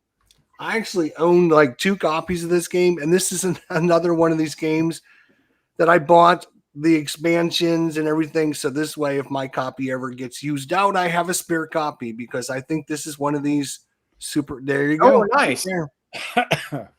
Yeah. It's a beaut. I like And it. I got grabbed during the sale. I grabbed one of the expansions because I'm like, as soon as there's expansions, unfortunately, it's probably not going to be reprinted again. We know that because, there's not a lot of demand for expansions for Maneuver. I'm sure Gene isn't getting 80 emails a day about why are we not getting more Maneuver expansions. No, he's just getting emails from Jester about Combat Commander. Yes, Yeah. absolutely. Yeah, I think you should send all those to Kai and see what she says. But I think this is a super good, very interesting game. And a lot of people don't talk about it. A lot of people don't play it. There isn't a solo mode. Stuka Joe didn't do one, did he? No. Don't Not that I think know so. of. No, I didn't think so. That's the problem again. That's kind of the other thing is it is a 2-person game, so you have to have 2 people to play it. There's no, it's not one of these games that you can play solo very well because you're basically cat and mousing yourself, and that doesn't really work that well because you can only activate the units that you have the cards for, and if you know what your opponent, has, then you know which units he can move. So. I'll tell you though, if Rally the Troops or somebody like that ever wanted to put this online, I'd do it in a heartbeat because it'd be really fun. Yeah, Mhm. Absolutely. People Yeah. playing it. I think. Yeah. Hi, Magnus. That was my first hidden gem. The second hidden gem, and Ruff's gonna love this one because Ruff loves this game too. And we've talked about it here on the show a few times, and I think hopefully in this year we'll get the last expansion for it coming out, and that is of course Space Empires. Oh yes, do like a bit of Space Empires. Yes, we love this game. I think this is another one of these hidden gems. I don't. Oh, here it is. Look, here it is. Nobody plays it. Nobody talks about. I'm not saying nobody plays it. Nobody talks. I mean, there's not a lot of information on the internet about it. There's not like a million videos about it. Sure, there's some people that played it and stuff, and maybe even Cam Sawyer has played it or Tony. But I played it on my channel. I think Phoenix Knight did a session. Phoenix on it. Knight has played it a couple times on his channel. I mean, yes, it still gets a little bit of love. It needs more love. This is such a great game. I love it. Yep. Gene, can I just say, and you've got to stop, you've cost me a bloody fortune. I'm really sorry. Oh, yeah, so you should be. Is it, what is it? Is it sorry, not sorry? You're right. Yeah. I think it's a lot such of a fun people game to try and figure out the little played that. puzzle about what you're spending your resources on. Are you going to upgrade more ships? Are you going to buy more technologies? Are you going to upgrade certain aspects of your empire? And if you want a 4X game that can play in a couple hours, I mean, you're not going to get any better than Space Empires. Well, James, aren't you doing the P500 again on the Space Empires 4X? They're actually at the printer right now. There we are. James, hold your horses. You should be able to get one soon. I don't know where you are in the world. I think the only thing that puts people off with this is there is a lot of bookkeeping. You've got to make tallies of what you're spending, all the stuff coming in, what you're buying. I don't mind it. I don't mind that. There is a page of bookkeeping, and we debated when we first got the game if that was a feature or a bug. We decided it's a feature. Yeah, I don't mind because you work. I like to sit and work. It's like Warfighter from DVG. My favorite part of that is trying to work out what teams to put together. I love all that. I love to work it all out. And the same with that. You've got to work out, do I upgrade my ships? Do I do this? Do I do terraforming? Do I do that? You know, I've only got a certain amount of points. It's a great game. I've not played it more than one, face to face, because you can. This shines, I think, face to face, but there are the solo bits in it, which are great anyway, and every expansion has got a solo part in it as well, so you can play a solo. I mean, that's the thing. Every expansion that came out adds to the game a nice module system. Add this to it, add this to it, add this to it if you want. If you don't, then don't add it. And then not only that, but it updates all the rules from the core game with the expansions, which is great. I think that's the way to do an expansion. Now, Jester, he's got them all. It won't be long, James. You'll get it, James. Won't be long. It's at the printer. Now, Jester, if you allow me, I actually have a hidden gem I would like to mention as well. This was something I was looking specifically at the time. I don't remember when I got this, but I was looking specifically at the time for a Battle of Britain game that was not just the air war, but like the whole hypothetical of could they get across and what happens if they did get across. And I scoured BGG and everywhere I could find, and ended up finding this. Yep. Britain Stands Alone. Where did you find that? Crikey. Found it on Noble Knight. Wow. And this is super interesting. Really, really interesting, because it covers the whole thing, land, sea, and air. And and there's a sequel to it, Norway. I haven't got that yet, but it's definitely a hidden gem for me. I did not expect this to, I just wasn't expecting that this game, or really any game that I was looking for, could actually meet like what I wanted. Like, as in, I wanted a full hypothetical, what if they got across, what could happen and everything. And it was like, oh, this is it. So that goes through not only the air war, but also the invasion, sea lion. Yeah. Yep. Correct. Yep. Right. And I mean, the one I've got is they get across, like there's London, and there's a Churchill counter, and there's a royal family counter, and so show that map again, Nate. Yeah, actually, I'll pull it out. The asterisk, and almost nobody knows this. That's the only game map that I ever created as the wow, right? Really? Yep. That's awesome. Good. That looks like England. That's good. It's pretty crappy compared to what our other artists can do, but it was. You know what? They have their charm. I love the maps from that era. Well, this was the cool thing that I liked, was not only do you get the operational map for this for England, but then you also got the sea map, the sea and air. So you could move them around. So like the Royal Navy you could try to move the Royal Navy down into the Channel and see what could happen. And is it solo friendly? I have to ask, because that's what I play both sides. Oh, that's fine. I mean, the only one I've got is Sea Lion itself from SPI, isn't it? Yeah. A couple of weeks ago. That's just the invasion. That looks really interesting, but they're like hen's teeth. Why not redo that one, Gene? It was really interesting, because it's not every often where I find a game that's like, oh, it covers everything I'm looking for right there. I would be up for that, being an Englishman, of course. I think we definitely have to find a new map artist. You know what, Gene? I love the old maps. I love the sort of simplistic, sort of homely, thing. I don't know. It's just me being a Englishman. I love it. Before we open up questions for Gene, and before the floodgates open, before we do that, I have just a question I've been thinking about. Obviously, you designed Mr. President, and we know by talking with designers like how difficult it is to get a game from your brain down into the papers and get through the play testing and everything. And I always like to ask, when you first get that first box and it's there, like, what did that make you feel like? Like, was it vindication that all the effort and time and ire, was it all worth it at that point, or was it just a relief? What went through you? It was totally all worth it. But I mean, basically, I was just saying, thank God it's done. Right. It was. I bet it's a huge. Yeah.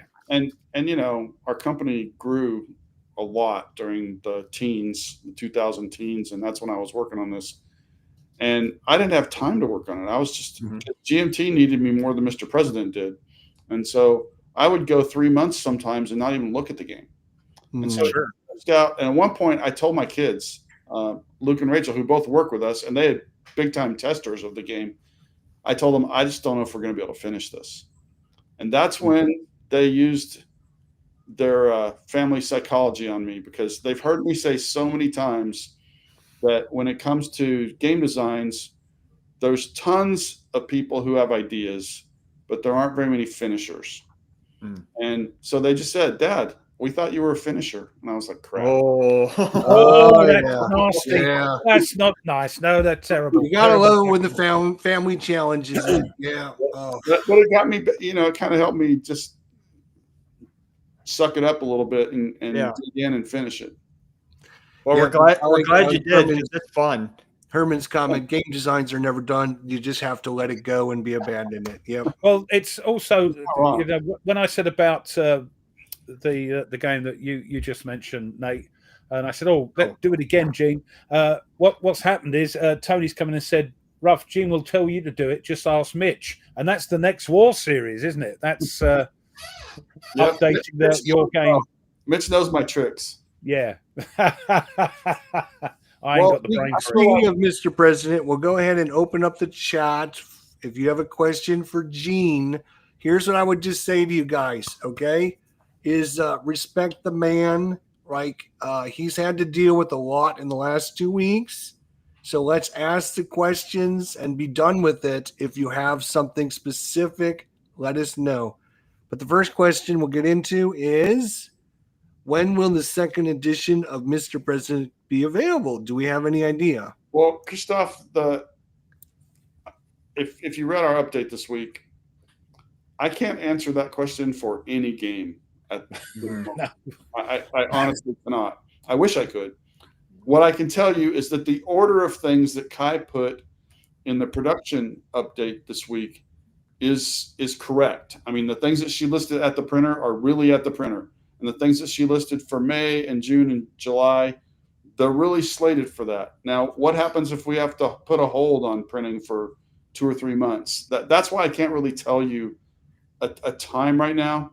What I will tell you is that I'm finished with everything for the second edition. And Kai is doing all the layout. And she is going so fast that the developer, who's done an amazing job, can't keep up with her. She's a whirlwind, isn't she? We're not very far away. My understanding, I mean, by the end of April, that game could be in pretty good shape in terms of getting ready to go to the printer. But right now, we put a hold on everything going to the printer. But because of where we are, in the world. And just to reiterate, if you bought the first edition, all you need is the update kit, which you're right. doing. There's an update kit that's got everything you need. I will tell you that there are some very minor wording edits in. I mean, the game isn't broken as is it? No. So, but what the pricing that we got, we were able to fix. I don't know what it was. They said you could put 11 cards in here or something like that. So we went and found the 11 cards that we thought would benefit the most from rewording. Yeah. And then anywhere else that there was just like we had to edit something, there was a misspelling or whatever. We went ahead and fixed that in the second edition to print extra cards in the update kit. But other than that, you'll have everything you need in the update kit that'll be just like the second edition. And also while I'm at it, the Ananda and the guys at Exia who were doing the President Digital, they've been with us. They've been embedded in our emails this whole time. So they're going to get the second edition when it gets the second edition. Cool. You beat me to it. I was going to ask about that. Okay. Dragon X. Sorry, before you answer that one, I mean, Koi's put something about postage because we're always desperate about postage over in the UK. If you read Gene's newsletter, we might be okay over this side of the pond, Koi, for Coy, postage. yeah, read the newsletter, Coy. Yeah, because it's coming direct. Hopefully, it's coming direct. If we can work it out, coming direct from China, and save some money. Yeah, save us some money. So don't despair, Coy. Us Brits might get okay. Right, moving on. All right, Dragon X here. Gene, you said earlier that solitaire gameplay is important to GMT nowadays. Any plans to develop more solitaire modes for 18XX games, such as what implemented in 1862? Please, pretty please, and please, please, please, please, please. So I will say this. Most of the 18XX work gets done either outside of GMT or with one specific developer. I know if it comes into GMT, we're very interested in having a solitaire mode. In fact, if two games came in and one of them had a solo mode, or we knew we could make one easily for it and the other one didn't, we'd take the one that we could get a solo mode for. That said, I mean, that's really all I can say. Sure. We are, I think we are very solo friendly, solo motivated, and I think we're as solo capable as anybody. We've got a bunch of developers in house that are really good at developing solo. So we think that's important. Thank goodness. Yeah, right. I mean, it just gives more people, and for us right now, especially right now, more people buying our games and playing our games matters. And so we want to keep that door open to invite anybody in that we can, and make it as easy for you to enjoy it and feel like there's real value in that game. And wasn't Jason, when he joined, that was the big opening for your solo part of the thing? Yeah, I mean, he's done a tremendous amount, isn't he? We had done some before, but Jason came to me with an idea. I mean, he was the head of development before this even, but he said, why don't we do a new design house inside of GMT called GMT1? And I loved the idea. Jason ran it, I mean, by himself for a little while, and gradually, as he's good at, he brought other people to him. We talked about attracting who you are. Jason's a really smart guy who's so easy to work with, and so it's not surprising that people like that have gravitated to him. Again, it's passion, isn't it? It is, and it shines through. If a designer comes to me, and this doesn't happen very often anymore, but sometimes one of the older time designers will come and say, "Hey, Gene, what do you want me to work on next?" Because they kind of grew up in the hobby in the days where Avalon Hill gave assignments. I don't give assignments. If somebody asks me what to do, I say, "What are you passionate about? What are you reading? What is it that you really want to do?" And if you don't know right now, go read some books. Mm-hmm. Back to Nate. I mean, that's really embedded who we are, right? And come back when you're passionate, because that passion is going to show through in the final product. And I think to the degree that Mr. President, it is resonating with some people. That's why I was really, really passionate about that game right until it wore me out. We've got loads of questions. They're all coming in. Yeah. Gene, do you see the trade situation leading to a new design philosophy, to simpler, more focused games, as opposed to all the bells and whistles that were? It's kind of a. I see what his question is about. Yeah, this is a good question. It's a really good question. Tim is on point here. Yep. We've had lots of questions like this. What are you going to do to change? What are you going to do to change? I think where we are right now is we love the teams we have internally. We love the approach that we have internally. We love the quality of game that we put out. And that's being said, we'd be the first ones to tell you we can get better, we can improve, and we want to keep doing that. We don't want to change who we fundamentally are unless we absolutely have to. And we don't think we're at that place yet. So what we're doing right now is going, what can we change that will help the customers? Shipping, we can deal with that, and of course there are other benefits to that, but it helps you guys. We're not really talking about how can we restructure what we do in terms of the product. Can we sell more digital games? Yes, that would help us. But in terms of like changing the way we package board games or we do board games, I'm not saying that would never happen. It's just we're not there yet, and I honestly hope we don't get there. Sure. The thing is, what's happening at the moment is like a yogurt. It's a living culture. It's evolving every day, and you don't know what's going to go on. So don't get too upset. Just just see what happens. It's only I mean, that's another all question for you, Gene. is don't panic. Just keep putting one foot in front of the other. Do what we got. One day at a time. And I know GMT will reprint a title before it technically reaches the P500 number. With that in mind, is Serpent of the Sea slated to be reprinted anytime soon? This is the only game he's missing from his fine color set. oh no, and me. I don't think it's on. I mean, honestly, I didn't look in that much detail at Kai's list this month. I But think it's on there. If it's on Kai's list, then it's in the queue. And if it's not, that doesn't mean we won't do it. It just means it's not in the queue. Let's see. I'm just looking real quick. It's in the not there list, not there yet list. It's I think that you're waiting for a few more. I'm talking about what's in the newsletter itself. Oh, the newsletter. Oh, yeah, it's not in there yet. So no, I didn't see it in there. I think it's just waiting for some more people to. Yeah. So the answer is not yet. Okay, not yet. But I will tell you that series titles get some preference, and that is sometimes why you see a game going to the printer without 500 orders. Yeah, tell me about it, Gene Panzer. Tell me about it. That was a shock. That was a shock when that came in. Or when Mark Simonich 1940 series games come out, that's it. I gotta have it. Yeah. So that's what I know. Speaking of series games, Combat Commander, and I know I mentioned that a few times already. Yeah, I started that. Vietnam, that was kind of a big surprise that came out of kind of nowhere. And so how did that reach the point where it was like, hey, let's do a Combat Commander Vietnam?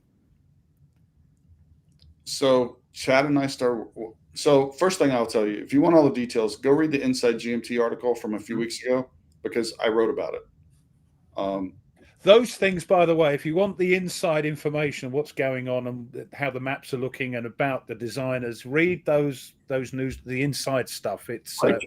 Rachel does a really good job with Inside GMT, and I'll tell you, those two Combat Commander Vietnam designers are two newer designers that I absolutely love to work with. Talk about being Nate. You would love Stephen Rangazis. He is so passionate, and NB too, but they're both really passionate about history. Nice. And also really humble, just really smart. You know, they do what they do. But Stephen, I hesitate to say this because we work with so many good people, but he might be the best researcher I know right now. He just, if you look at what he's put into the British way and what he's doing now with the guerrilla generation, and now he's on he blew me away with Combat Commander Vietnam because Chad and I started that project. I wanted there to be a Combat Commander Vietnam because I love Vietnam games, which is why I'm playing Purple Haze right now, right? Yeah. Mine's over there, Gene. With all, still waiting for the other expansion that they didn't print so many of. Chad said, I'm with you, but here's the problem. He said, I know nothing about Vietnam. And so he said, I'll do it if you'll do the history piece of it. And I'm not the great historian, but I know more about Vietnam than I know about any other area of military history. And so I said, sure. But we were both really busy. And so he said, let's just not stop on it, but go slow. And so we went slow for a long time and built, you probably saw if you've read articles that I did some maps for it even. And we had it going.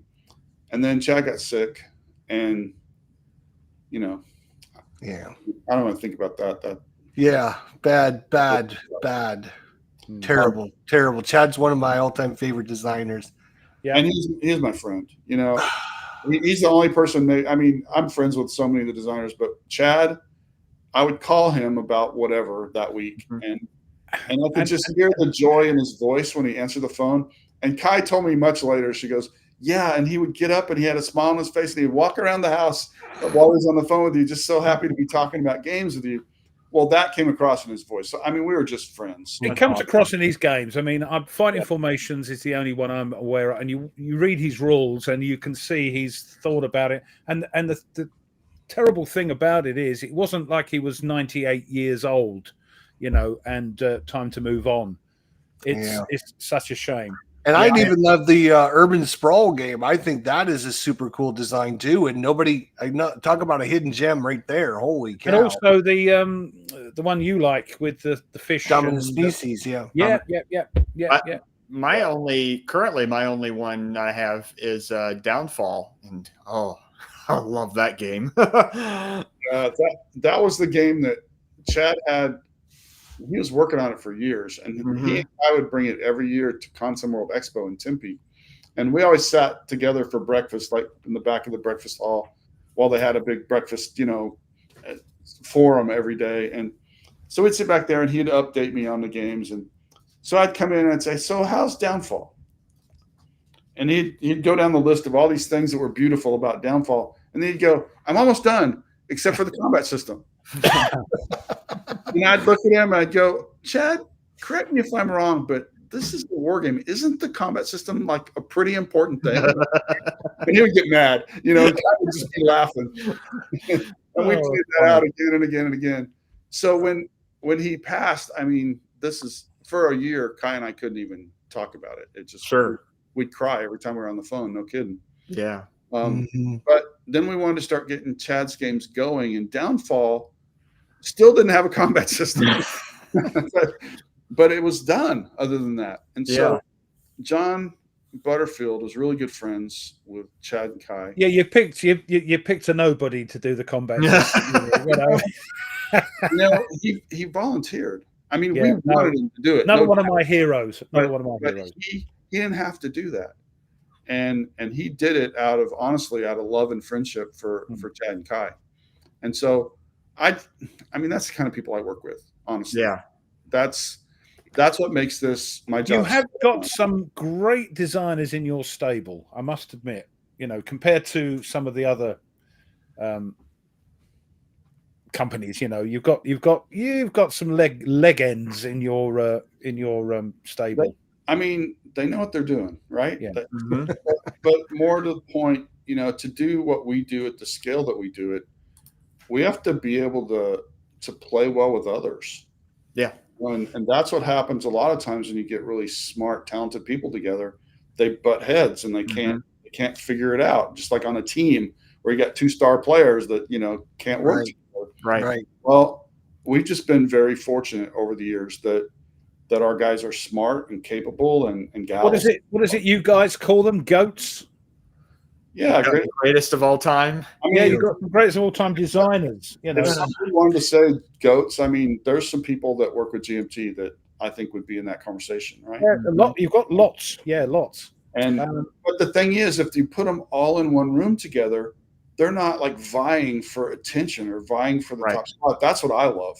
Is that I've often sat there in a dinner when I had all the guys together and I was buying their dinner and thought, I might well be the dumbest guy in this room.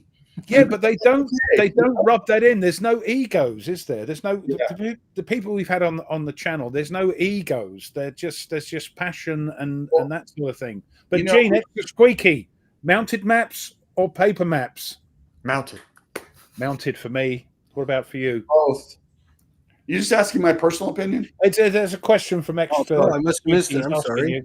He said, "Is there really a demand for paper maps, e.g., World War II 1940X games?" Yeah, I think there is. Oh, you know what? My thing didn't scroll down for some reason. I apologize. Remember, like I still hang out with a lot of war gamers, even guys that only play war games, and a lot of them grew up with SPI, and Avalon Hill was doing mounted maps, and SPI wasn't. Right. They're like on the SPI side of that fence. Right. And I mean, I see it. I see arguments both ways. So what we've tried to do is like with Mark Simonich's games, and he's one of those old time, hex encounter designers. He wants us to have paper map for his game and then have an option that people could buy a mounted map for it. That made sense. I think that's just an excuse to squeeze more money out of us, Gene. I know. We're trying that all the time. Just give us more money. That's right. Because I think Nate's, as a YouTuber as well, mounted maps as a YouTuber are great. There's no, glare with the. Ruff, we can put out the hope there that there'll be a Stalingrad 42 mounted map option. Oh, crikey. There is. Stalingrad 42? Yes. Oh, I've got to get a bigger table. wait a minute. You got to excuse Nate. He's a rookie. He's That's right. He's got more books than games at this point. He's just a rookie. I don't like paper maps. I think everything should go to mounted maps. I understand people like their paper maps. If you're not a YouTuber, you can get it. It's just glare when you put the plexi on. I just like the mounted maps. I don't have a cow if it's a paper There we map. go. You got Meandering Mike's comment needs a 9-inch box for. Yeah, that's the only problem. Right. Yeah, that's part of it for sure. Yeah, there's nothing wrong with paper maps if that's your thing. Well, so that's the other one. Well, like what Robert said, mounted maps are too expensive and take up too much space. So this is one of those things where you could read what Robert says, nod our heads and go, yeah, that's right. And then you can read what somebody says about mounted maps and you go, yeah, that's right. Exactly. So where we are is let's do our best to be able to cater to both wants. So I always order the mounted maps and then think, how the heck am I going to get that in the box? That's but that's Ardennes 44. Is that in the queue to be reprinted anytime soon, Gene? Yes. I saw it on the P500. It's on the P500, but it's not getting the clicks. I'm asking the inside information right now. It's not getting the clicks. Remember what I said at first? I don't know what's going on because of when we can send stuff. I'll tell you this. Mark Simonich does everything for his games. He does the design. He has his own development team, and he does all the art, although he may well hire the artist to do his box, right?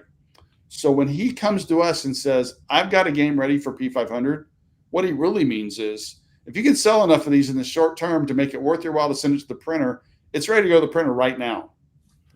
And so when he comes back then, when his games sell out, which inevitably they've done for us 1, 2, 3, 4 times, then the only question, Kai knows that I just have given her full reign to be able to go to Mark anytime she wants and say, hey, Mark, when can we get a reprint for X game? Mm-hmm. And then we put it on P500 and hope people want it. And they still, seemingly they still do. Kai, I know I know what you're saying about shipping. I'm just let this thing settle with the tariffs. Yeah, I know you're saying it's $81 for one game, for all games, $191 for all. I know it doesn't make sense, but wait and see what Gene and GMT have got in store for shipping in the future if these tariffs carry on. We don't know if they will, because there's things going on with China, and you never know. So yeah, Coy, just wait and see. Just wait and see. I think that's good advice. I will tell you that even if tariffs go away, which we hope they will, but or get low enough we can handle them, we're still going to move to the shipping direct from China because it's just better for our customers. We've just never been able to do it before, and now we've been looking into it for a while. And now it just kind of forced our hands. And and I'm thinking, why do you do that in the bloody first place? Well, I mean, it's not a bad question. It's a great thing. Yeah. Sometimes you're ready when you're ready, Yeah. And the things that happen push that along, so. Yeah. And sometimes you're forced into making changes. Yeah, and I think it's a good thing for us this side of the pond. So don't moan. Let's see what happens. Any more questions in here? Yeah, we got about 5 more minutes with Gene today. And first of all, we want to thank Gene for coming out. He does not do interviews. He doesn't do live streams. He doesn't come and just join anyone. So it's taken me 3 years of talking to Rachel and emailing her time after time. Taken years. Her down. 3 years, and finally got him on the show. So we want to thank him for coming on, and thank what Rachel. Will happen tonight? He'll go to bed. He'll go to bed and then wake up and go, "What have I done?" So yeah, now that I've met you guys, I'm firing Rachel. I mean, sorry, but you're a natural, Gene. You're a natural. We'll have you back anytime. You're a great guest to have on. And thank you. Well, I've had fun. And thanks for your hospitality. That's the whole thing. This isn't a sort of broadsheet vlog, where we're just people that enjoy the hobby, and we've got our, we just like to have fun, and we have people on, and it's I love it. We've been doing this for be coming up 6 years in November. November will be our started 6 years. Every Saturday for 6 years, bar a couple we've had to miss. That's awesome. We're bonkers. We're bonkers. That's something to be proud of. Yeah, and because we love it, and every Saturday I look forward to. And I do still after all this time, and it's 9 o'clock when we start, so my day's over, and that's why I can do my lock and load, because it's Saturday night and I can have a drink, and it's everybody we've had on has sort of fallen into the sort of mindset that this war room is. It's not taken seriously. We have fun. We talk about serious things. We do, but we also, come away. We have, what have we got today? We got nearly 80 odd people watching us. That's daft. It's coming to well, us. Here's the thing I will say. Gene, I didn't know you before I met you. We've always talked great about, and I'm sorry we couldn't answer all the questions. Here's the thing I realized with what's going on in the world. I was half expecting an email saying, I just don't think now's a good time for me to come on. And the fact that you were able to come on the show and face the music shows me that you're about the customer, and you're about showing off what GMT's about. Because it's not your fault. Yeah. So I don't really want to talk about all that, but no. But yeah, I will tell you that's the hardest part, is that 2 weeks ago, or a little over 2 weeks ago, all of our thinking was about the next games that we're working on, and how to get the best games out the door, and how to get, better shipping and this. And we spent the last 2 weeks, most of the management team, just trying to figure out how to deal with this mess. Mm-hmm. And so, and I'm not making a broader comment. I'm saying that to us, when we go from one day we're going to pay 10% tariffs to the next day it's going to be, whatever, and 3 days later it's 145. Yeah, it's clear. Wait. So it's not a I'm mad at any particular person, although at GMT we've got people from all political persuasions, all religious persuasions or not. And we put all that aside, and we work together in shared passions. Yep. And so it's not that. It's like everybody at GMT is frustrated right now, and everybody's a little bit ticked off just because we can't think about our games as much anymore. We got to figure out how to survive this. But one thing I want to say before I go, if you'll let me, is our customers have been amazing. It's been 2 days since I put that newsletter out, and we have had, I spent yesterday just answering emails, and we've had people buy gift certificates with no intention of ever using them, just to help GMT. Crazy. It's crazy, isn't it? People donating money to GMT on PayPal. And you just sit there and shake your head. It's just, you kind of have those I'm not worthy moments, when people are just so nice to you. But it just reminds me the kind of people that are in this hobby. Mm-hmm. And so I just want you to hear me say we really, really appreciate all of our customers. Well, let's put it this way, Gene. If you made crappy games, it wouldn't be, it's look at my bloody shelves. You stop it. Well, I'll tell you this, for me personally, I'll go back to the story when I first got into wargaming. I didn't know anything about GMT or anything about war games at all. And I've been so incredibly just blown away by how much joy that I've been able to get from in this war game hobby so far. And GMT is a massive part of that. And it's one of the reasons. I know someone mentioned in the chat, and I'll join in with them, that they mentioned that GMT is their favorite board game company, and I'm right there with them. And I hope your checks are in the post, Gene. All right. Right. Well, thank you. Right. I appreciate that. But also, what I like with your business plan as well, because that wargaming is a very sort of niche-y thing, that you're expanding out with your 18xx stuff and your other things. And I understand that. I know people might go, "Oh, it's not a war game," but I understand why you're doing it, because you need to get that GMT name out there, and not only in the us slot, but out to people that maybe don't play GMT Oh, that's war games. I mean, that's Yeah. why I mentioned even earlier about like artwork and stuff like that. That I have several friends who they see the artwork in some war games and they like, oh, I'm interested in that. That looks interesting, and they actually are giving a look now to war games, which is super cool to see. So more and more people are kind of coming You're going in. to get some dribble in, aren't you, from people that play 18xx games and go, oh, what's this thing Yeah. about?